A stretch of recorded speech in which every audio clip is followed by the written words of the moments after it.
Salut à tous! Et ben voilà, après quelques années sans publication sur YouTube, je reviens avec un petit peu plus de vidéos. On va essayer de partager maintenant régulièrement.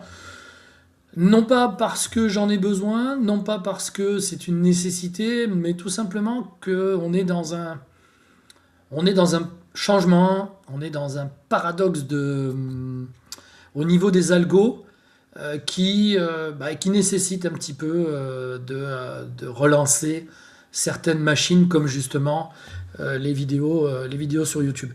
Et puis, c'est vrai que j'y ai réfléchi ça fait un petit moment que j'y réfléchis. Euh, on voit tellement, tellement, tellement d'informations passer qui ne sont pas forcément très justes parfois, que voilà, je me dis que on ne peut pas laisser nos potentiels clients, prospects, dans une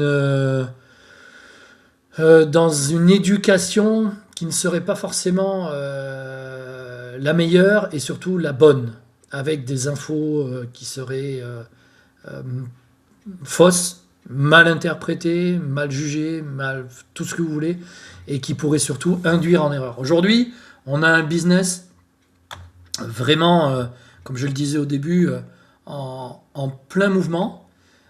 Être visible sur la toile, c'est quelque chose d'important. On ne peut plus le négliger. Et adossé à ça, les LLM, alors on appelle ça intelligence artificielle, mais j'aime pas du tout l'appeler intelligence artificielle. Pour moi, ce n'est pas une intelligence, tout du moins pour l'instant et pour ce qu'on en fait. Donc on va dire les modèles de langage et les overviews au niveau d'un moteur de recherche comme Google nous incitent et nous poussent à approfondir et à agrandir notre visibilité. Alors c'est vrai, je me suis posé la question je dois avoir un beau décor, je dois avoir un super micro, pour, euh, pour ne pas paraître guignol en fait. Et puis, en y réfléchissant, je me suis dit, mais bon, qu'est-ce qu'on en a à faire? Franchement, qu'est-ce qu'on en a à faire? Le plus important, c'est la valeur que je vais délivrer. Et on va commencer aujourd'hui par débunker un mythe que l'on entend, mais partout sur les réseaux, partout, partout, que l'on peut lire sur beaucoup, beaucoup, beaucoup d'articles de blog, beaucoup de sites internet qui ont pignon sur rue, sur la puissance des avis pour une fiche My Business, ce qu'on appelle aujourd'hui un GBP, Google Business Profile. Et donc, on va débunker en fait ce mythe de l'importance que pourraient avoir les reviews dans le positionnement. Donc, j'ai pris 2 exemples, mais on pourrait en prendre 150.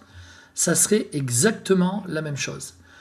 Vous pouvez voir ici donc la requête plombier Paris, d'accord, simple requête, et tous les résultats qui en découlent.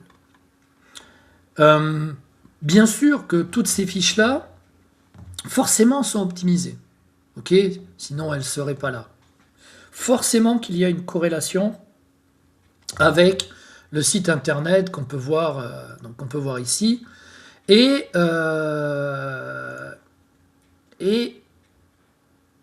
n'importe quelle fiche que vous allez trouver en faisant ce genre de recherche-là ont des caractéristiques qui fait qu'elles peuvent se positionner devant. Mais lorsque l'on regarde de près, on se dit, bon, la première, elle a 370 reviews, 4,8 de notes, la deuxième en a 185, donc ça pourrait paraître cohérent. Et puis, si on descend un petit peu, on se rend compte que le 10e a 691 avis avec une note de 4,6. Et si on continue à aller un petit peu plus loin dans les avis, c'est exactement pareil. Celle-ci, 421. Souvenez-vous, le premier, juste avant, en avait 380. Ici, 592 avis, 425, 742. On va prendre une autre recherche. Donc là, on était sur Paris. Là, je vais faire... Ah, je vois que j'ai fait une petite faute d'orthographe. Je vais le corriger. Coiffeur Bordeaux. C'est encore plus flagrant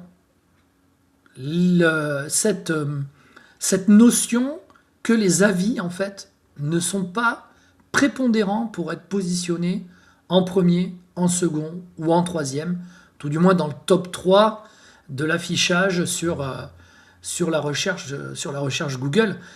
Coiffeur Bordeaux, autre thématique de métier, autre localité, premier 146, 4,9, deuxième 4,8, 906 avis. Premier 146, deuxième 906, troisième 389, quatrième 296, cinquième 701, 225, 222, 227, 451. Et on pourrait continuer comme ça sur X thématiques, X géolocalisation, ça serait exactement la même chose. Faire vivre ces avis, ok. Répondre aux avis, ok. Mais on va être sur de l'UX en fait. On va être sur un critère qui n'est pas si prépondérant que cela pour pouvoir se positionner. Donc, on pourrait se dire, quand on peut lire un article, quand on regarde certains posts sur LinkedIn, oui, il faut absolument avoir le plus d'avis, il faut absolument avoir la meilleure des notes. Non, c'est faux. C'est faux. Aujourd'hui, une optimisation de fiches est supérieure en termes de critères pour se positionner par rapport à un nombre d'avis ou par rapport à une note que vous pourriez avoir. Je donne un autre exemple. Le nombre de photos que vous pourriez mettre sur votre GBP aurait plus d'importance que les avis. Ce n'est pas un conditionnel, c'est un fait et c'est réel. Aujourd'hui, je gère plus d'une centaine de fiches Google My Business, enfin anciennement Google My Business, dont pas mal de clients.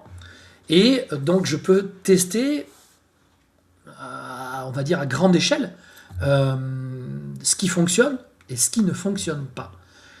Mais croyez-moi sur parole que aujourd'hui, les avis ne sont pas un critère pour pouvoir se positionner dans le top 3, de la géolocalisation sur Google.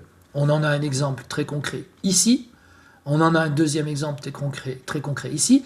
Et je vous laisse faire les tests chez vous. Vous pourrez complètement taper n'importe quel métier dans n'importe quelle géolocalisation et vous verrez que le nombre d'avis et la note ne sont pas un critère principal pour pouvoir aller se positionner. Donc, quand vous voyez quelqu'un ou un article ou un texte ou une étude de cas qui va vous dire absolument, même les SaaS qui sont créés, qui vont vous dire il faut que vous ayez tant de notes ou tant d'avis pour pouvoir aller vous positionner par rapport à la concurrence, c'est aujourd'hui faux. Peut-être que demain ça changera. Il y a 2, 3, 4 ans, c'était le cas. Aujourd'hui, ce n'est plus le cas. Il y a d'autres critères qui sont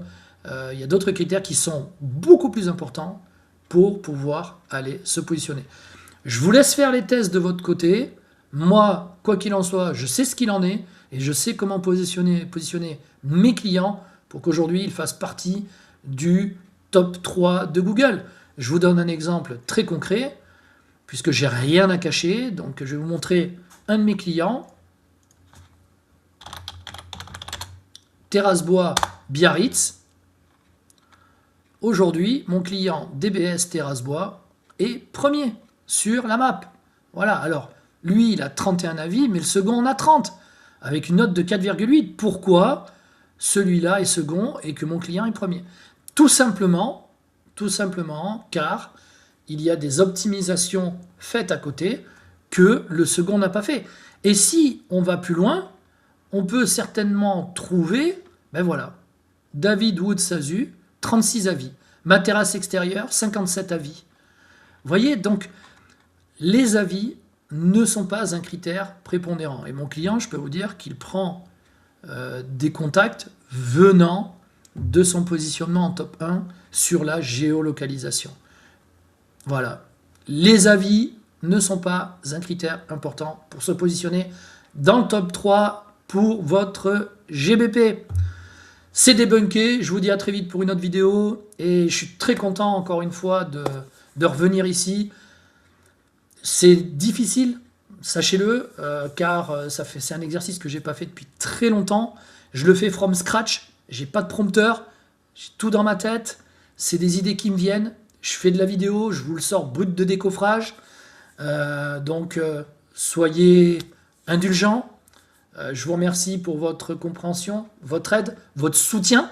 Donc likez, abonnez-vous et ça me permettra de pouvoir continuer. À très vite. Ciao.